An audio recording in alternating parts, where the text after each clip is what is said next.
It's time for the Josh Kirby on Sports podcast. On this edition of Kirby on Sports, we have playoffs action for you.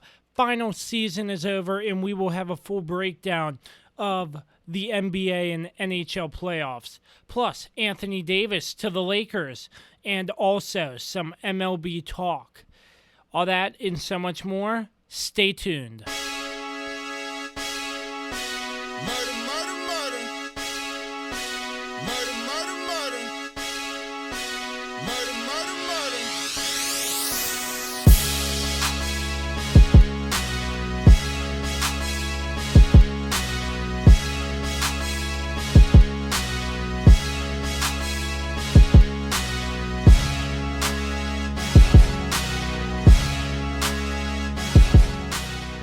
Oh, indeed. I'm glad you connected. This is Dave Johnson, voice of the Washington Wizards. You have connected to the right place because you are listening to my man, Josh Kirby, on Sports Podcast.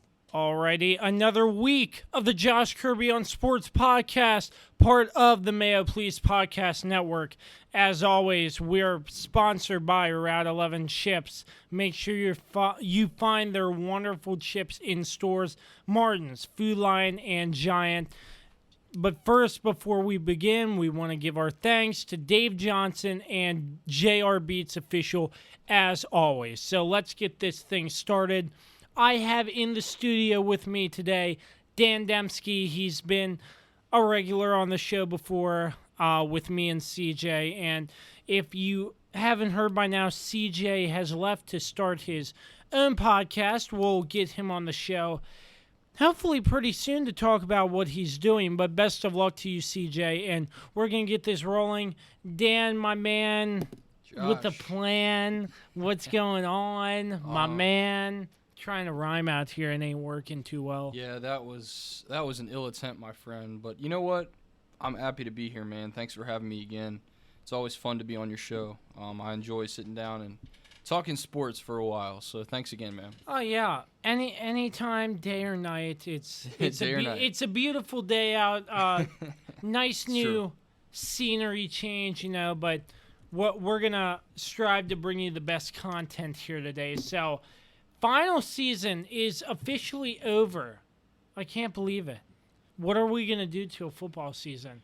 Final season is over. Wow. I guess if your baseball team's good, you'll pay attention. But if you're me, then you're just like, what's baseball? So. Well, the Nats have been up and down on a roller coaster, but I think they split a series with Arizona. That was pretty good. They're starting to win a couple games in a row. They've been playing well here in the last 2 or 3 weeks. Because there for a while it was like, oh boy, this is not a good start to the season, but.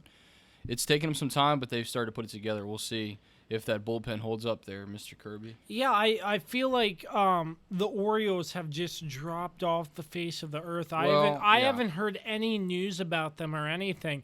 And I was thinking about them watching the Nats game the other day, and I see Adam Jones in a Diamondbacks uniform. Man. It hurts. And I'm like, wow, Adam Jones is on the Diamondbacks? I had no clue. Yeah, it's... And I've been so busy, I haven't really been paying attention. I didn't even know when that move went through, but... Last year. Yeah, it's... Yeah, they basically shipped everybody away to go ahead and start the rebuild. Started last year. That's when they got rid of Manny. Of course, everyone saw that one coming, but, Adam Jones... And Jonathan Scope, too. We got rid of those two guys who were pretty important to our team the last 5 to 6 years. But, there comes a time where you have to start a rebuild. And, I mean, this is about the worst kind of rebuild. I don't know how many games we've won. Probably, it's got to be less than 15, right? It's really bad. Wow. I never really watch the games anymore because it's just so... I'm not going to use the word depressing, but it's very upsetting, man. Well, but you know what? You got to stick cheap. with them. Oh yeah, dirt cheap, man. You can get pretty good tickets for like $20. I'm trying to go see Camden regardless of all right, man. You want to? You want to do a show live there? Oh yeah, that'd be something, right? That'd be interesting, but yeah, man. Yeah, let's move on to what we were scheduled to talk about, starting off with the NBA playoffs and the Raptors, the first Canadian team in NBA history to win an NBA Finals. And I'm pretty sure the city of Canada was rocking when the Raptors... The city of Canada? No, oh my. The country... Yeah, so confusing. Put that on a blooper reel. But yes, the country of Canada. Yes. The nation of... Can we say nation? Yes. Nation of Canada. That's a very good word. That sounds a lot better than country. No, city of Canada. What am I thinking? I didn't know if you were going to catch it, man. I sat here, I was like, someone's got to tell him. So I was like, I'll be the person to tell him. So they were on their feet. Toronto was on their feet. The game was in Oracle, an away setting for Game 6, and the Raptors got the job done. And in my opinion, one of the main reasons why they lost is why Golden State lost the series is because too many injuries. Kevin Durant, you have the stats up on that, how many games he's played, and he came back and got injured. He got injured again, tore his Achilles. Twice. Yeah, he got hurt twice in the in the playoffs. Or Yeah, in the finals, actually. Yeah, in the finals, and he tore his... Game 5 and... game... Sorry, my timeline's a little screwy. Game 4 or Game 3, I think he got hurt the first time. Yeah. Right? And then he came back Game 5. And Game 5 was the big injury. Because Game 6. It was in Toronto and the fans were cheering. So, anyways. Well, yeah, that was like 50-50. You know, I don't know. That was wrong, the fans that did cheer, but the way the media made it sound like everyone in the arena was clapping that Kevin Durant got hurt. It was a little blown out of proportion. But anyway. Well, anyways, Kevin Durant tore his Achilles, so he couldn't be used. And then another big blow, Klay Thompson tears his ACL in Game 6. The game right after Kevin Durant's injury. It's like a curse, and that's what they said immediately after he didn't get up, and it was like, oh my God, is he okay? And he wasn't. So yeah, it was a pretty back and forth basketball game there, but What I took away from it is that the injuries really played a part in the Raptors winning this game, along with such good athletes the Raptors have. And they were just better than the Warriors. And I think the Warriors lost due to injury. Klay Thompson, one of their best. And he muscled back on the court to shoot those two free throws. That was incredible. Because if he didn't shoot those two free throws, he was out the rest of the game. No ifs, ands, or buts. Yeah, and this is another thing, too, that's been repeated. And he ran off the court after. Yeah. Wow. On a torn ACL. Crazy. Wow. It's crazy, man. There are just some athletes that are like that. Like, they can tear an ACL, and I'm not going to say it's not like it's not a big deal, but they're able to, like, jog off the floor or off the field, so it's pretty incredible. But I want to talk about Steph Curry because he went cold in the finals. Like, he did not shoot the ball well, especially his specialty, that splash, that 3-point shot. He just wasn't hitting it. So I think that doomed the Warriors too, because especially without Kevin Durant, they had to go back to their old winning ways when it was just he and Klay the one game. They did not shoot the three ball well until the end, which was the game that the Raptors were ahead, and they called a timeout with like 3.5 minutes left.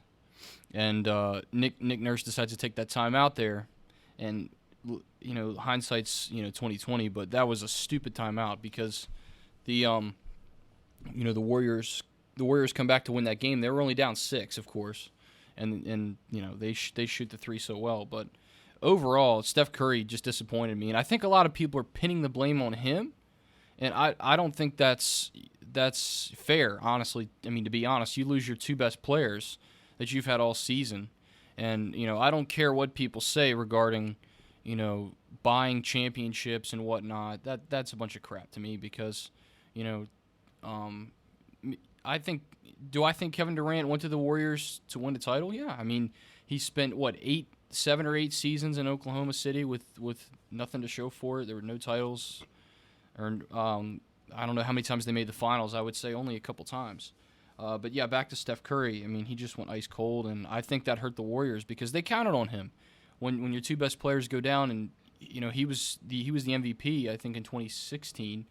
I have to look that up. I'm not sure off the top of my head, but because of the three-point shot, and he's considered by many to be one of the greatest three-point shooters of all time, but to me, he didn't show up when they needed him to. But on the flip side, he doesn't deserve the entire blame of this. Like you mentioned, the injuries, and you got to give the Raptors credit. They just played solid basketball and were unfazed by the pressure of playing the Warriors, because that's what all they talked about at the beginning of the series was, this is the Warriors. This is a team that's just dominated, and good luck, sort of thing. So. Well, I mean, you can't really blame injuries, but it's more that you just get injured. But yeah. I feel like that was one of the reasons why they lost. For sure. And, what you said about Steph Curry, especially the closing seconds of that game where he lobbed up that three. Yeah. That was a shot I thought he would make. No doubt. But he's Steph Curry. He's one of the greatest three-point shooters ever. Yeah, I do. I do agree that whatever, big word. Yeah, I do agree that stats-wise. There we go. Oh my God. Sorry. I do agree that he did go cold a little bit. But I feel like the Warriors were just sort of deflated, if you know what I mean, about their injuries, and I think it just affected their play a little bit. But yeah, I totally agree. But the Raptors are celebrating. The city of Toronto. They had a big parade today, Mr. Kirby. Yeah, big and parade. The nation of Canada, celebrating. Yeah. I got it that time. You got it. So, leading into my next segue, the Raptors GM, Masai Ujiri, if I'm saying that correctly. Apparently, the Wizards may or may not have an offer on the table to bring him to Washington for over $10 million. Is that worth it for a GM for the Wizards? Like, the Wizards had Ernie Grunfeld, and you know how that ended up. Yeah. And the Wizards are on the edge of falling down, in my opinion, because on the edge, they've been down. Yeah. I mean, in my falling opinion. Down even more. Yeah, true. They've been all over the place. 25 people in and out of that locker room last season. Yeah, well, and John Wall's not going to be the same after the injury this past year. Is Ted Leonsis in the ownership group going to give Ujiri $10 million to help run the Wizards? Well, he's got a title now to his name, so it wouldn't be out of the question. Wouldn't be the most insane thing we've seen a Washington sports team do. $10 million, and then he starts sucking. Yeah, I mean, that's such a Washington move. They're gonna probably suck for a couple years because they don't have much right now. In my opinion, the Wizards are rebuilding, and they're gonna be rebuilding for a while. Well, I think that's why they cut Grunfeld, because he had been there for almost 17, 18 years, something like that. Some ridiculous. A really long time. I felt like they gave him a lot of chances to build that team. And they had a pretty good team there for spurts. I mean, you're talking about the mid-2000s, late 2000s. They had a pretty good group with Gilbert Arenas and was the core of the team. And then he had to go and Agent Zero. Of course, he had to go get that pull a gun in the locker room, and that ended that. And they made the playoffs in 13 or 14. They made it to the Eastern Conference Finals the one year I remember. But they were never able to build off of that. And that's Grunfeld. That was Grunfeld's job. His job was to take that team that made the playoffs, that made a playoff run, and to build on that. So and the Wizards have made the playoffs before. They actually had some pretty good runs, but never in NBA Finals or anything like that. So they're a long ways out from even that being considered, especially with the way the West is stacking up right now. We'll talk about that here in a little bit. But yeah, the Wizards definitely. I would. This guy's going to be your new general manager. I would be willing to bet, because I mean, how many other candidates are out there right now? They talked about some other potential hires, but this guy's got a title and he just won it. Everyone can see that, and I think that's going to be a big reason why they bring him on. So we'll see what happens, but you never know. Yeah, so we'll keep looking into that. I heard a report saying he punched an officer or Oh, something really? at our Oracle. So Oh no. I'm not sure. It's all up in the air, but what I've heard so far, they're planning to offer him $10 million. That's a lot of money. So, But you win a title, you get paid. Perfect example of that in the NFL. Look no further than now Denver Broncos quarterback and former Ravens Super Bowl MVP, Joseph Flacco. Is the hype real? Are they saying he's going to be an MVP or something like that? No, he's at the end of his career. He's the bottom part of his career. Yeah, I hear people saying Joe Flacco's just entering his prime or something like that. I'm That's like, what John Elway said. Yes, he said like- that in his introduction press conference. Which Is that believable? no, but I mean, what do you expect? What do you expect the GM to say? What's he going to go in there and say? Oh, he sucks. You can't say that when you're introducing your starting quarterback. Man, that was crazy. I was like, why I did he was like, say that? hallelujah when we made that trade. I was like, best deal ever. Greatest deal in the history of deals. So now you have Lamar Jackson. Yep, and Lamar RG3. Jackson's our guy. Yep, RG3's our backup. Yeah. Which is where he should have been a long time ago. Yeah. But So moving on to Stanley Cup action. No longer the Caps are the reigning Stanley Cup champions. sad boy hours. Yeah. So the St. Louis Blues took the cup. The Caps handed it to them very slowly, carefully. And the cup Ovi didn't want to give it over, huh? Yeah. And the cup is now St. Louis's after a 4-1 win in Game 7 after Boston crushes St. Louis to force a Game 7. And Boston in this game just was not good at all. And sort of like a Cinderella story for St. Louis this year. Definitely like. January 3rd, they were the worst team in the NHL with a record of 15-18-4 with a minus 21 goal differential. Worst in the league. And they come back to win the Stanley Cup.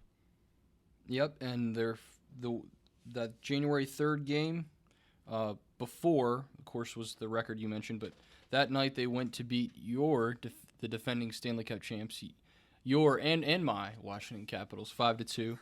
And that didn't start much for them. They didn't start winning, Mr. Kirby, until Man, so polite, just calling me Mr. Kirby. January 23rd to February 19th. They went on a huge winning streak. Josh, they won 11 consecutive games, and they went from a game under 500. They were 21-22-5 at that point to 10 games over. That's unheard of in any sport, really. And then by mid-February they were in a playoff spot.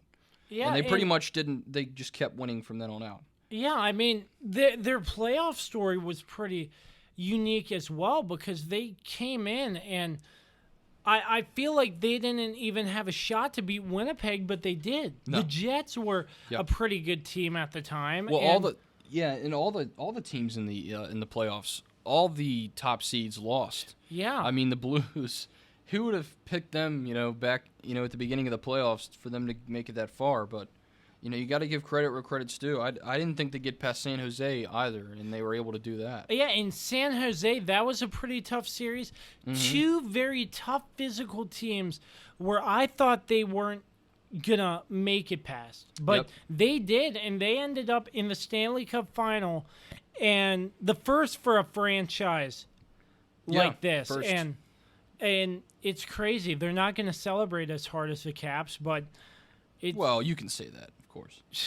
I mean, no. To be honest, the Stanley Cup presentation was terrible. Like, it wasn't like Remember the Titans and Ovi was screaming. That's true. There wasn't the emotion and the passion. There was no vibe like the Capitals. It was. Well, also Washington and St. Louis. I mean, you got to compare the championship luck, and St. Louis has had a little more luck in recent years than Washington has. So that was a part of it too. It was the monkey off their back sort of thing. So yeah. So anyway. Yeah, it's such a Cinderella story, but their playoff run was great. But Boston in that Game 7 was awful. I watched bits and pieces of the game, but what I could take away from their performance was awful. There was really nothing good, and they shot themselves in the foot, and St. Louis ran with it, and St. Louis ended up winning. Let me think. I think wasn't St. Louis. They scored four straight goals right before the Bruins scored one late, but it didn't matter. The Bruins scored one like with 2:30 left in the game. Yeah, they probably had pulled the goalie at that point. We'd have to look that up, but yeah, that's insane. Yeah. So moving right along, final season is over. Yep. I'm shedding a tear for that, but. Now, Anthony Davis, shifting back to NBA action. Anthony Davis, once it is legal in the NBA, he will be traded to the Los Angeles Lakers. And I have a lot of stuff to talk about on that, but yeah, man. Dan's going to give you the insight on who's getting traded for what, the logistics of the trade. So the Pelicans sent just Anthony Davis to the Lakers. The Lakers sent Lonzo Ball, Brandon Ingram, Josh Hart, and 3 first-round picks. And, Josh, that includes the number 4 pick in the draft coming up here. So the Lakers gave up a lot, but the Lakers gave up a lot of young players. I believe they're all under the age of, 22. So they're guys that are still developing at the NBA level. And, of course, that number 4 overall pick, the discussion right now, at least on the Pelicans side of things, is that they'll try to trade that pick to somebody and maybe get I don't know if they're going to look to acquire more players or acquire more picks later on in the draft. I really don't know. That's all inside stuff. We don't know a whole lot about that. But the trade can't legally go through or legally be completed, as you mentioned, Josh, until July 6th. Excuse me. Due to salary cap reasons. And that's kind of the issue right now with Anthony Davis's contract. He's got a year left on it with the Pelicans. And there's just some weird timing involved with that. Again, all sort of up in the air, flip a coin. We're not sure what's going to happen right now. So we'll update you guys as we get more information on that. But that's really the gist of the trade, Josh. I don't know if you have any questions for me, I'm a Pelicans fan. I kind of like the trade. Which I had no clue you were a Pelicans fan. I am. I also like the Wizards because they're a local team. But yeah, but if I can start here, Lonzo Ball getting traded. Yeah, that's the one thing. I'm sure LeVar had a lot to say about that. I missed his. I heard they called it an appearance. It's more of a performance for him when he's on TV. And he's coming out of the woodwork now. I saw somebody go up to interview him. I think it was during, what's his youngest son's name? I can't remember. Anyway, he had a travel. He had an AAU game or something, and they went up to him and was like, "Hey, what do you think of the trade and all that?" And I don't remember what he said. It was something really dumb. It was like the Lakers just made the biggest mistake of their life. And someone commented, "I didn't know that the Lakers were a person now," because, he said of their life. So I'm not looking forward to that part of it. I think Lonzo Ball's a pretty talented player.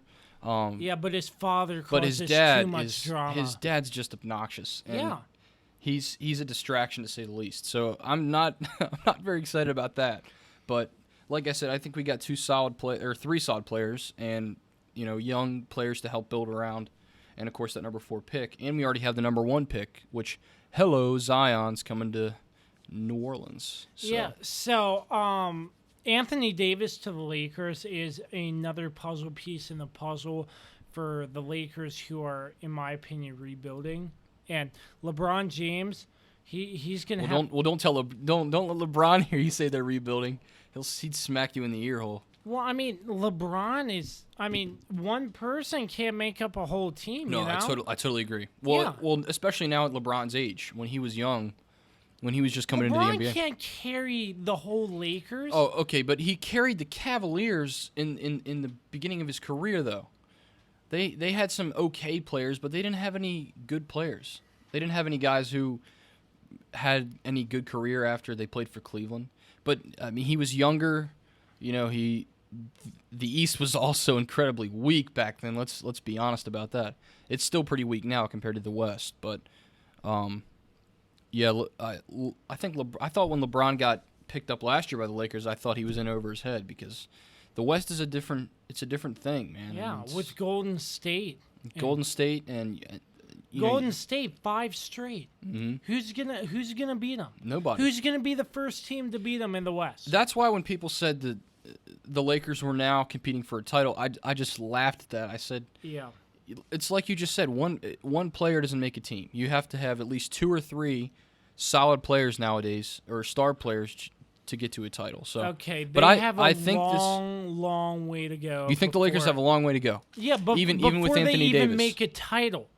I mean, Anthony Davis is a step in the right direction. He gives them a hell of a better chance to win than without him. That's for sure. Yeah. But the question is, I don't have the stats on this. I need to find. I'll do this while I talk here. I need to look at how many games he has played over the last 4 to 5 years because he has missed a lot of time for injuries, and part of it, at least this past season, was because of there was a lot of drama. He wanted to go elsewhere. There's all that stuff. Yeah, but I think it's a step in the right direction. I think LeBron's going to have fun playing with Anthony Davis. And yeah, it's a perfect fit. It's a perfect fit. With the young players the Lakers lost, I don't think it really hurts them that much, No, because they're young, they're still misguided. Developing. They're still misguided, and I think especially Lonzo Ball with his father. If Lonzo Ball's a good player, if his dad would just stay out of the way, yeah.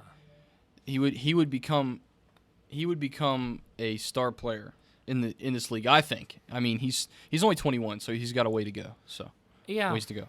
Yeah. So it's gonna be interesting to see the Lakers next year playing, but the Pelicans the too. West, I'm interested to see what the Pelicans West are able is to still locked down to Golden State, in my opinion. Oh no! Oh, there's no doubt. Yeah, like Golden State. Even if Kevin Durant, 98.9% chance Golden State makes it to the finals again. I would put my money down on that too, and I'm not a betting man.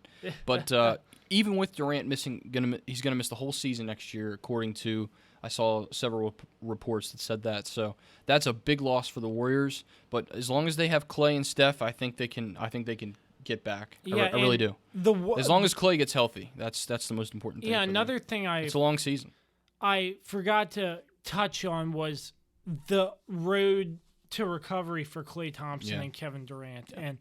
And how are the Warriors going to overcome this? I mean, they're going to find a way. Steve Kerr and that organization. They'll draft some players and they'll turn them into outside shooters. But it's just what's going to happen. Let me tell you, if there's one year that Golden State misses the finals, it could be this year. This year could be the year because of those two injuries, Kevin Durant and Klay Thompson. I think Klay's going to be back. Kevin's not. So I don't even know. I can't even put a timetable on a torn Achilles.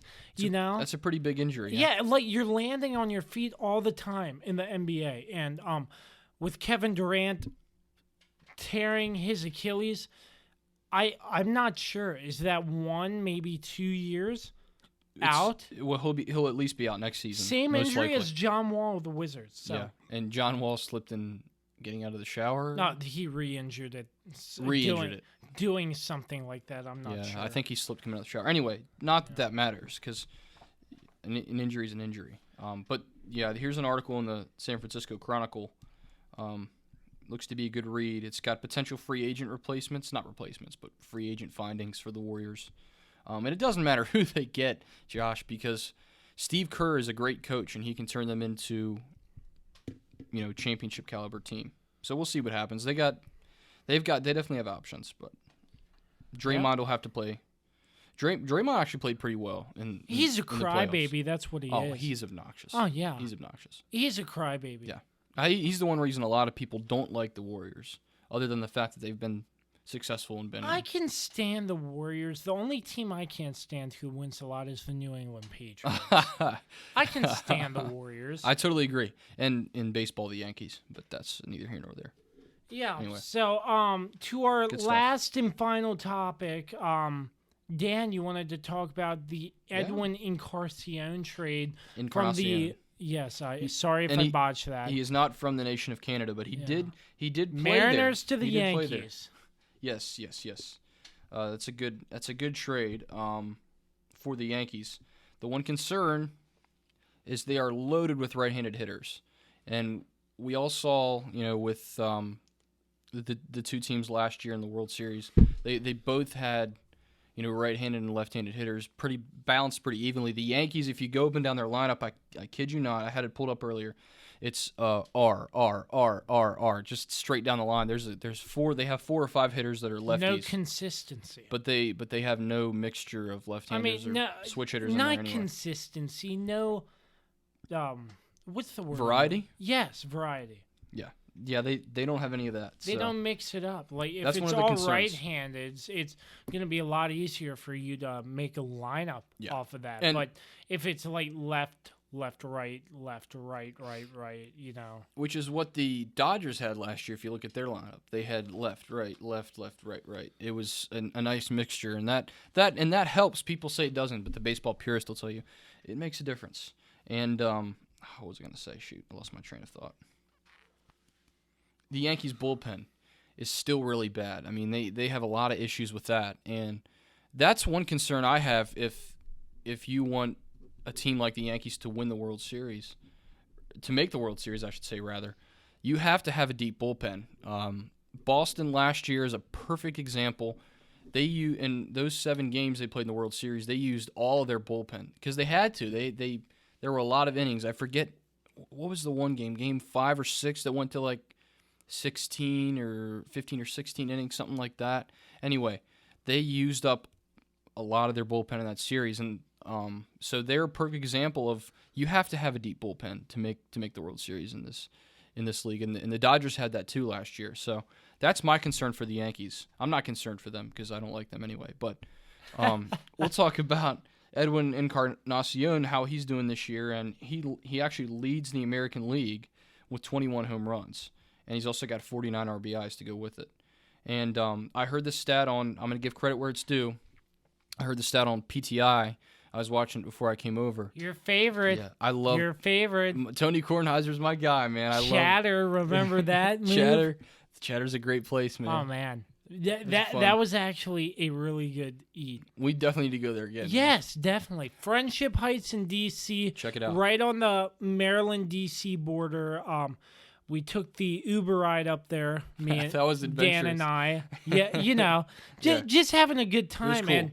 I'm telling you, Tony Kornheiser's podcast, great show. studio is there, and it was really fun. And they have great food too. I suggest going up there. Very nice staff too. I mean, that's a given. But yeah, and they were watching great. Virginia Tech lose. Yeah, can we not talk about that, please? Yeah, he's leading the league with 21 home runs. And this is a fun fact. And like I said, I was gonna say this, but you cut me off with a great review, I must say, of Chatter in DC.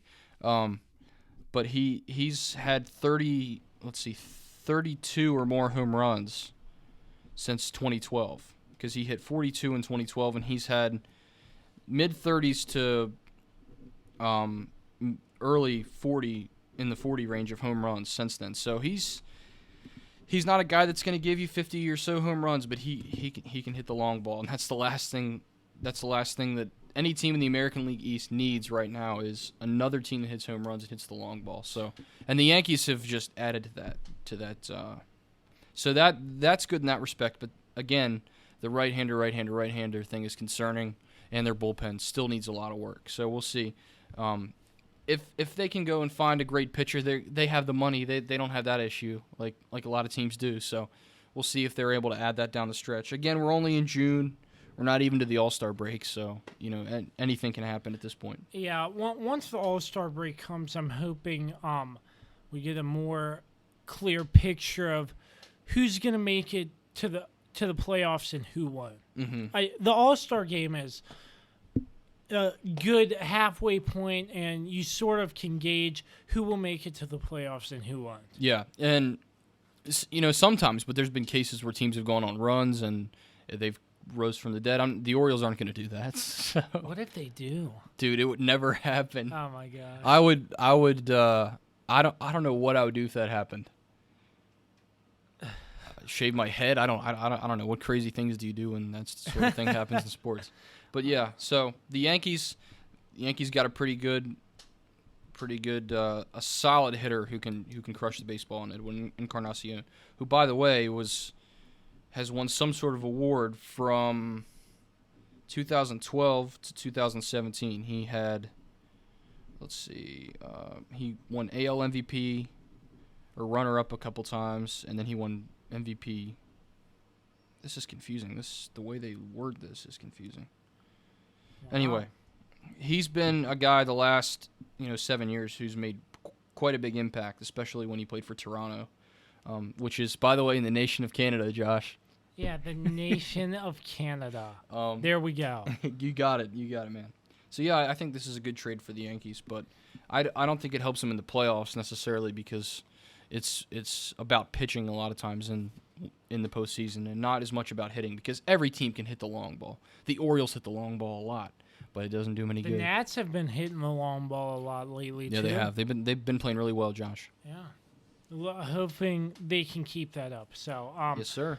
Any last sports thoughts for you? Anything around the league? Anything I missed? Pretty light. Yeah, there wasn't a whole lot going on. It was a slow day and really a slow week other than the finals and the Anthony Davis trade. There wasn't much. In USA Women's second win, yes, they're that's undefeated. Right. That's right. This game was a little more exciting than the last one. Yeah, so. look, I didn't get your thoughts on this. Like 13-0, is that even a soccer game? No, that's just. I talked about this on my last episode. You're playing on beginner or something. That's crazy. Yeah, that's. Alex Morgan tied 5. She had 5 goals. Yes. Yep. That's crazy. She played unbelievably, and of course, the story the next day is the celebrating. Was it too much? Was it over the top? And you're playing in the World Cup, for Pete's sake. Come on, have some fun. As CJ said in the last episode, you have qualifiers to get to the World Cup. That's right. Could USA go back-to-back World Cups? They're my pick right now, Josh. I don't see a team out there that can beat them, especially when you win 13-0, as they say in soccer terms, in that first game, or football, I should say. It's going to be great to see. So yeah, we're excited to see the national women's team. Any others? Any other I don't have any other thoughts. I just, again, thanks for having me on. It was fun to chat with you. Chatter. Yeah. It's fun. Yeah, it's always fun to be with you, Dan. Yes, sir. That's it. The Josh Kirby on Sports podcast, as always, is part of the Mayo Police Podcast Network and sponsored by Route 11 Chips. Make sure you find their delicious chips today, Martin's Food Line and Giant. Thanks to Dave Johnson and JR Beats Official, as always. And we are on social media, Facebook, Twitter, Instagram, YouTube. Just search up the Josh Kirby on Sports podcast. We should be on next week. Till then, me and Dan signing off, saying so long, and we will catch you next time.